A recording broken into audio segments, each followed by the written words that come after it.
Hari ke-6 musibah ambruknya bangunan musola Ponpes Al-Hosini Buduran Sidoarjo, tim SAR gabungan berhasil mengevakuasi 3 jenazah untuk selanjutnya dibawa ke Rumah Sakit Bayangkara, Surabaya. Sementara dalam proses evakuasi, tim menerapkan kehati-hatian untuk mempertahankan kondisi jenazah tetap utuh.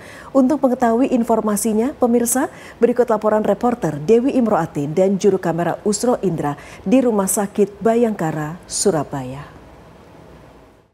Iya, pemirsa, saat ini saya berada di RS Bayangkara Polda Jatim, di mana barusan sore tadi sudah datang 2 jenazah baru.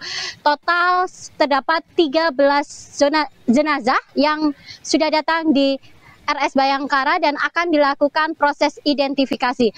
Pemirsa, untuk mengetahui proses evakuasi yang terus berjalan di Ponpes Al-Hosini Sidoarjo, saya akan mewawancarai Sekda Prof Jatim, Bapak Adi Karyono. Selamat malam, Bapak. Malam. Ya, Bapak, ini sepertinya proses evakuasi kan terus berjalan ya, Bapak, karena masih banyak jenazah yang belum ditemukan.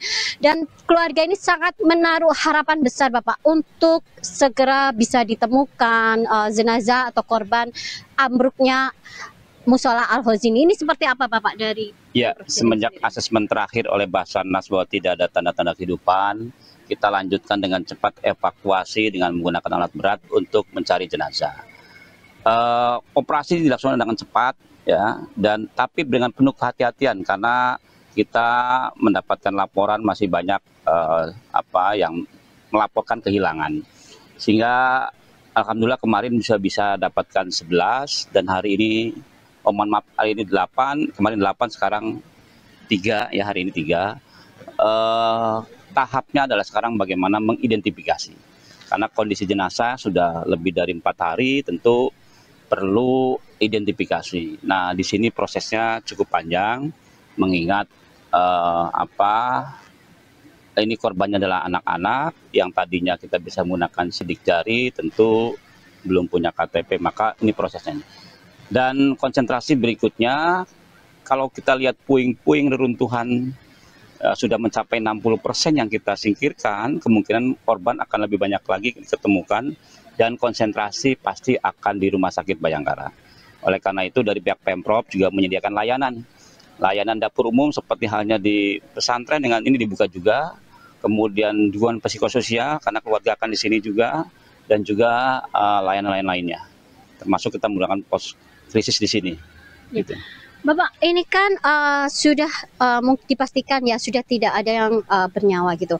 Apa sih yang menjadi kesulitan dalam proses evakuasi? Karena pihak keluarga merasa kok lama gitu loh, Bapak. Gitu. Ya pasti namanya juga keluarga ya, ingin sekali menemukan putranya ya.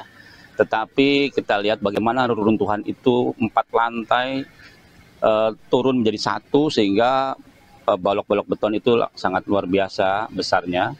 Dan kalau kita lakukan dengan membersihkan puing, bisa dengan eskavator, bulldozer selesai. Tetapi karena kita harus juga memperhatikan ketika ada jenazah, maka berhenti. Ada tanda-tanda jenazah, berhenti. Ya, maka penuh dengan hati-hati. Yang paling penting adalah bagaimana menjaga kalau menemukan jenazah itu bisa utuh, sehingga untuk bisa mudah dilakukan identifikasi. Nah, berikutnya tentu setelah identifikasi tidak semudah itu, maka kami diminta untuk bagaimana menyampaikan ke masyarakat keluarga wali santri tadi malam, bagaimana sih proses identifikasi jenazah di Rumah Sakit Bayangkara dan secara prosedur ilmiah, sehingga mereka memahami ternyata membutuhkan waktu, misalnya karena harus menggunakan tes DNA minimal 3 hari, paling lambat 2 minggu.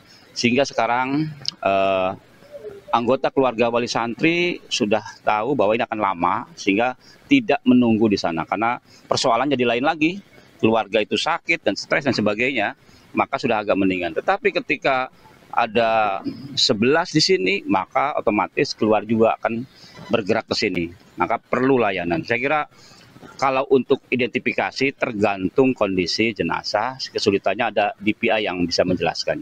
Tapi kami tahunya adalah paling cepat DNA itu 3 hari. Kemudian ada persoalan-persoalan lain yang kondisi jenazahnya yang memang agak sulit.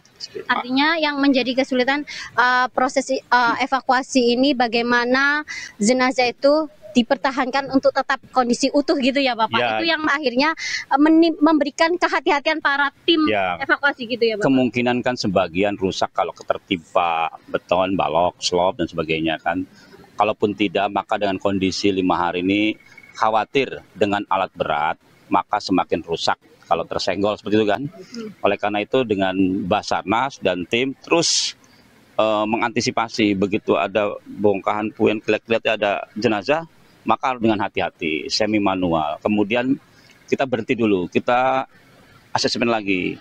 Baru ketika ketemu juga diambilnya agak lama. Itu sebetulnya supaya di lapangan TKP masih bisa kita pisahkan ya. Kalaupun ada anggota tubuh yang terpisah juga bisa tetap disatukan. Baru dibawa ke sini supaya identifikasinya lebih mudah. Ya, tidak terjadi kerusakan. Bapak, terakhir yang mungkin ingin disampaikan kepada pihak keluarga gitu Bapak.